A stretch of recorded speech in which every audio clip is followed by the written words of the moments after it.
അയ്യപ്പൻ കോശില് പാടിയത് കളക്കാത്ത ചന്ദനമരം അതിന്റെ ഇവിടെ പറയാം സാറേ. അത് ഒരു കുട്ടി വയസ്സ് വന്നതാണ് ആ പാട്ട്. അതായത് ആ കുട്ടി വയസ്സ് വന്ന് കുട്ടീനെ നമ്മൾ 7 ദിവസം ഇങ്ങനെ കുടിയിൽ കെട്ടി വെച്ചിരിക്കും.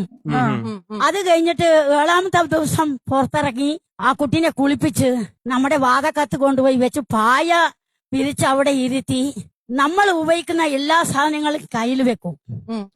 വെച്ച് കഴിഞ്ഞിട്ട് നോക്കുമ്പോ അതിന്റെ അമ്മ പറഞ്ഞു, എടി തലേക്ക് പൂവില്ലല്ലോ എന്ന്.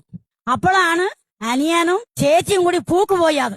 നമ്മുടെ ഭാഷയിൽ പറയും കളക്കാത്ത കാട്, മേക്കാത്ത കാട്, വടക്കാത്ത കാട് എന്ന് പറയും. അങ്ങനെ നമ്മുടെ ഭാഷയിൽ.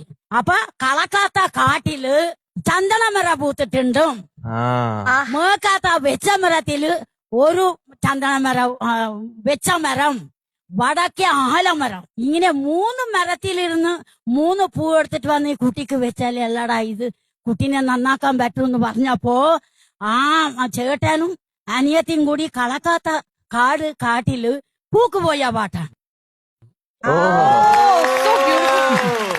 അപ്പൊ ചേട്ടൻ മരത്തിന്റെ മുകളിൽ കയറി പൂ ഇങ്ങനെ ആട്ടി വിടുമ്പോ അപ്പോഴത്തേക്ക് ഒരു പണ്ട് കാലത്ത് വിമാനത്തെ കണ്ട ഞങ്ങൾ ഓടി ഒളിയുന്ന കാലമാണ്.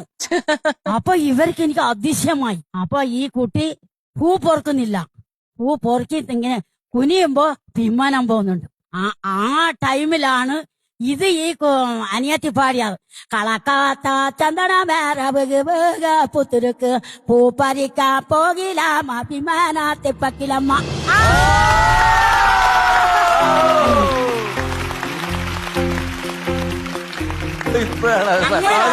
മനസ്സിലായത് വിമാനത്തെ പക്കില പാക്കലാംന്ന്. വിമാനത്തെ പാക്കലാം. അതെ അതെ, വിമാനം കണ്ടൂന്ന്. ഓ അത് ശരി.